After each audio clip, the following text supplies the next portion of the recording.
Landon. This is the third video in our series on caregiver support groups. I want to show you the way we do support groups, but that doesn't mean it's the only way at all.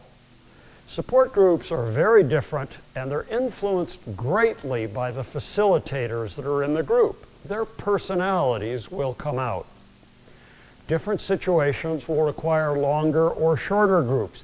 So don't take this as a cookie cutter and the only way to do it, or even think that I believe it's the only way to do it. The primary role of a facilitator, to me, is to create a safe environment and to manage the time. We want to give everyone enough chance to say what they need to say and not feel left out and not feel that one person is talking too much. So we do have to manage the time. But if there's anything we need to model as facilitators, is that this is a safe environment where we are here to share our feelings. We don't use outside speakers in our groups. We don't have a set topic for each meeting. And the reason is, the secret sauce of running a group is the group process. And the less anything gets in the way of people having just normal conversations about their experiences with caregiving, the better off we will be. The more they will bond, the more they will trust each other, and the more, therefore, they will be free to say what is really on their minds. We have our groups twice a month. Once a month hasn't worked out well for us. Because imagine someone comes to a group for the first time and they like it, but then they get hung up on the next month because they can't be there. There's a 2-month period between groups. And very often people need more touch than that. So some of our groups are on the first and third week. Some are on the second and fourth week. That way we can spread them out for our workload through the month. Our groups are about an hour. Some groups go longer. There are some kinds of issues that we want to deal with that might take more time. But we find an hour is helpful because we find many caregivers, it is difficult to get out of the home. As a matter of fact, that's the number one reason caregivers do not attend support groups. They feel that they can't get away. Others don't attend because they're afraid that they'll be emotional and break down, or that somebody will find fault with them. Normal human kinds of feelings. But the twice a month works for us, because if you miss a meeting, there's always another meeting in a couple of weeks. Not having an agenda is really important. If the facilitator finds a need to begin the session with a set body of material, they are separating themselves from the group. They're saying, I know about this stuff, you don't know about this stuff, and it gets in your way from being a peer facilitator. And by peer, the benefit is, I've been through this process myself. That doesn't mean I know everything. It doesn't mean I know what you're going through exactly, but it means I can talk as someone who has experienced much of what you are experiencing. To me, that makes me a part of the group, and people feel safer in that environment and like they're with somebody who understands and can help. The number of people in the groups. We found, especially with that 1-hour limit, that having 8 members plus the 2 peer people, 10, that's the maximum size we can make work for an hour. If you want to go longer, you could maybe have slightly larger groups, but just bigger groups tend to make it harder to have cohesion with people in the group. And by the way, we have learned that there is no group that's too small. It may sound odd to think that 2 peer facilitators can work with a single caregiver, but in fact, if you've created a group atmosphere, it still is a group atmosphere with 1 or 2 or 3 people. There is no threshold number you need to make a new group. Another problem with groups that are too big. If you do have a time limit, whatever it is, and you have 15 people in the room, it tends to force facilitators into guaranteeing each person a little time by just going around the table. And you start on your left and say, how are you? And then how are you? And how are you? And there's no group cohesion in it. It's just talking heads. And I find it very unsatisfactory. Groups that are too big lose their power. I've been talking about open groups where people can come. We like to talk to new people before they come, both to let them know, make them at ease with what we're doing, but they also let us learn something about them. So, when it is their turn to talk, we can introduce them a little better. It isn't a problem if somebody in your group brings a neighbor or brings a family member who's visiting from out of town.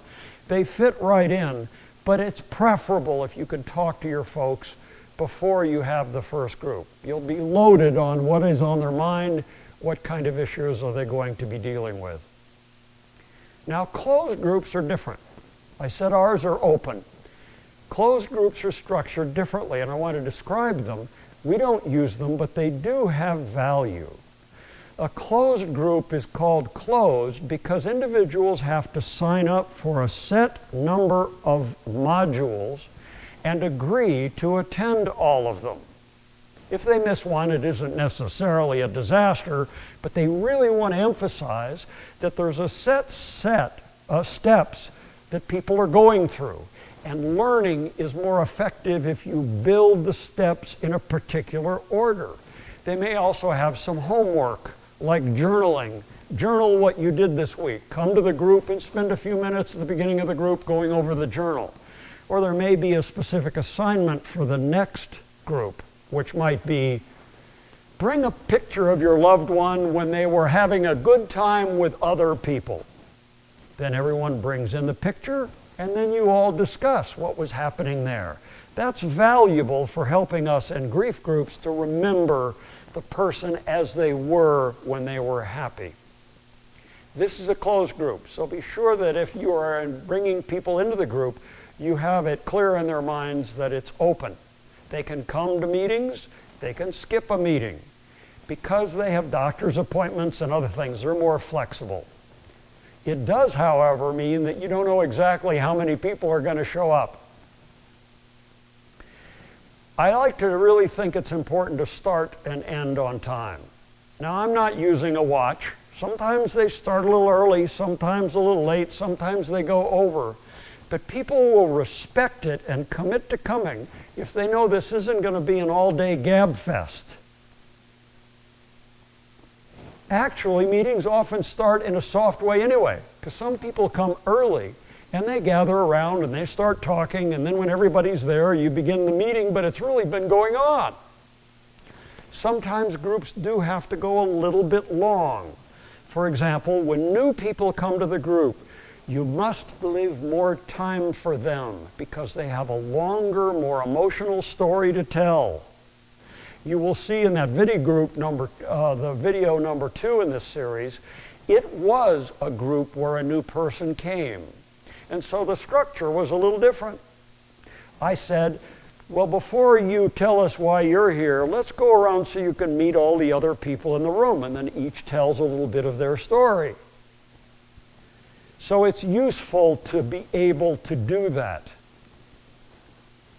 Newbies take more time, and it's very possible that if the group went long, you want to respect that newbie who's going last by letting them have a few more minutes. So I'm not being overly concerned, but if we aren't respectful of people's time, it will be a drag on the group. People often know, well, how do you manage the time? What do you do if somebody's talking too long? This is a skill that you really want to develop, and you only can develop it by trying it. For example, if one person is talking too long, you might say something like, excuse me, Beth, but we only have 15 minutes left, and there are 2 people we haven't heard from, and then turn to them and say, Jim, how do you feel today? You are doing your job. You're not insulting. You're not punishing them and saying, stop talking. But you must have control and the ability to turn the conversation to another person. There are rules that we have in the group, and I mentioned some of them in the video number 2. But let me just run through them so that you have in your mind what they are and you can develop your own set of rules. 1, that it must be a safe and friendly place. The minute there is any anxiety or hostility about confidentiality, about people being upset and abused, you've really lost the center of what you're trying to do. You want to be sure everyone has an opportunity to talk. The only exception I have for this is if we have a larger group and we have a number of new people, I may take those folks that are well along in caregiving and are in a good, safe place and ask them for permission to skip them this time. But generally speaking, everyone must speak. It isn't necessary for everyone to talk each time. I think that's especially useful to tell a newbie.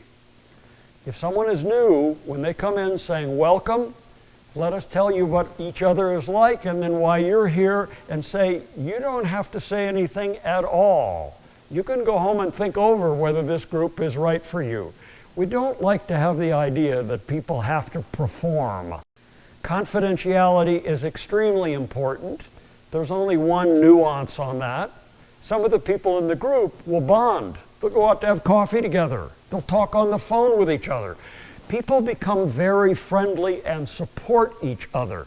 We're not saying you can't talk about group outside of group, but you can only do it with the people who are in the group. We do not want anyone who isn't communicating to their friends what's going on to hear from a third party what they imagine is going on. We also really dislike people giving advice to others. There's none of us that knows exactly the best idea for any one of us. So we do not ever allow people to say, here's what you ought to do. What they do is they tell their stories. It's about storytelling. And if I like your story, I'll take on the advice and I'll do it. If I don't like your story, I'm going to discard it. But anybody who gives advice directly is probably trying to take control of that person's life and live it for them, and we don't want that. So the storytelling is important, both about successes and about failures. Well, that's in a nutshell some of my thinking. I would like, if you would like to join a group and you're still a caregiver, please look on our website and find one of the groups that you can sign up for. That website is family-caregiver.org, and there's a section that shows groups, some Zoom, some in person, that we're aware of now, and we try to keep that updated. If you would like to start a group and you have a few people there, there are a couple of options. We can help you start the group on Zoom so that I can participate or others in the foundation, and then we can step away as you get it going. Or we can coach you before and after your meetings to see how they went. Glad to do that. If you found any of these videos useful and are able to make a donation, we'd appreciate it. The Caregiver Support Foundation is a 501c3 public nonprofit organization, and we live off of the donations we receive. And again, you can do that by writing a check or making a donation with PayPal. The information is on that website. Thank you very much.